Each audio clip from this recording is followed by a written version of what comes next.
Welcome back to the Shroomstead. Today our project is to make a gray water system.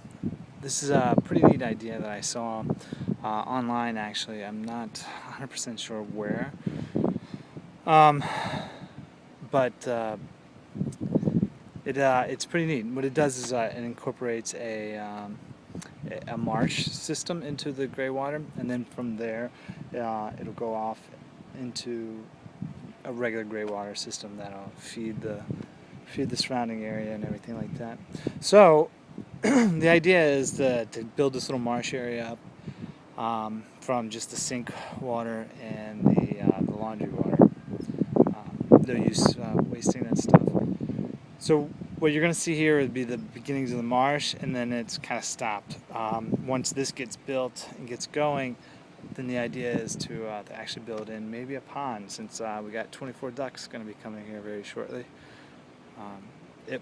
Hopefully if all the eggs hatch, 24 ducks. I'm pretty optimistic. I think they will.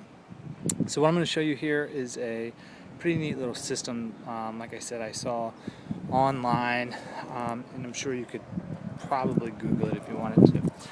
I dug a hole.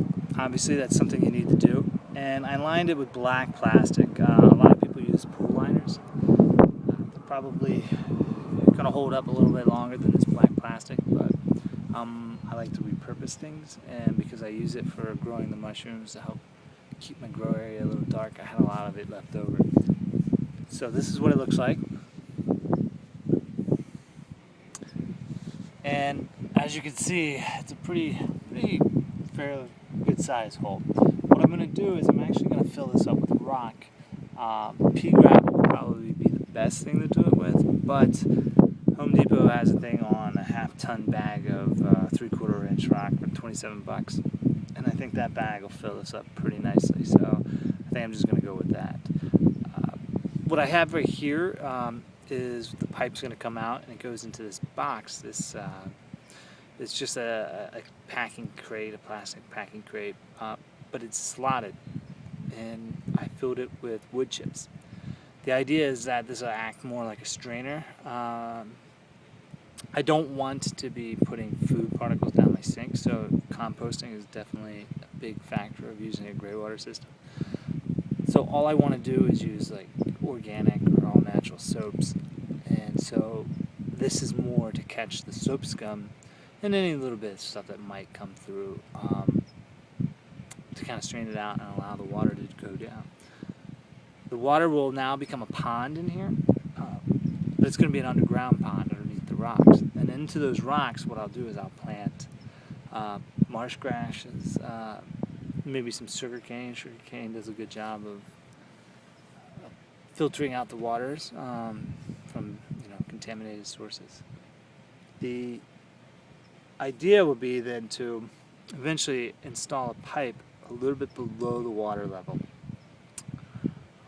whatever the actual water level becomes once this thing gets filled up, with holes in it, and then run out to another piping system. And then that way what it'll do is always constantly fill that piping up and then run out, and then I can use it for irrigation down the road, or like we said, like maybe we could put a pond in, a real small pond for the ducks. But then that causes another situation, is how do we clean the pond for the ducks? We're cleaning this water. So a lot of different possibilities, a lot of different ideas, but this is a really quick way to do a gray water system, if you're allowed to. Obviously if you're in the city, check for permitting and stuff like that. But if you got space and stuff like that, and it's just a sink or something like that, it's a nice little way to have a garden. And if you're not going to be selling vegetables from it or anything like that, that's not a problem either. So let me show you this box with the wood chips real quick. Pretty simple. That's it. The pipe's going to go right into it. I might do a little modification, alteration, so that I can put a piece of wood over top of it, so the pipe, all that's below, kind of below grade, so it's not, you don't see any of it. But that'll be just cutting the handle out, so that the pipe can fit where the handle used to be, and it'll be easy. So I'm starting to ramble, so I'm going to let it go. hopefully we'll get the rock in here in the next couple of days, because I really just don't want to have a pit of water just sitting out here. Besides, it's pretty hot. It'll probably just evaporate away anyway. But hopefully we'll get this done in a couple of days, and I'll show you a finished product, and with marsh grasses in it, and it's going to look really pretty. And we'll start to kind of green up this little Shroomstead over here a little bit. Alright, thanks for joining. Take care.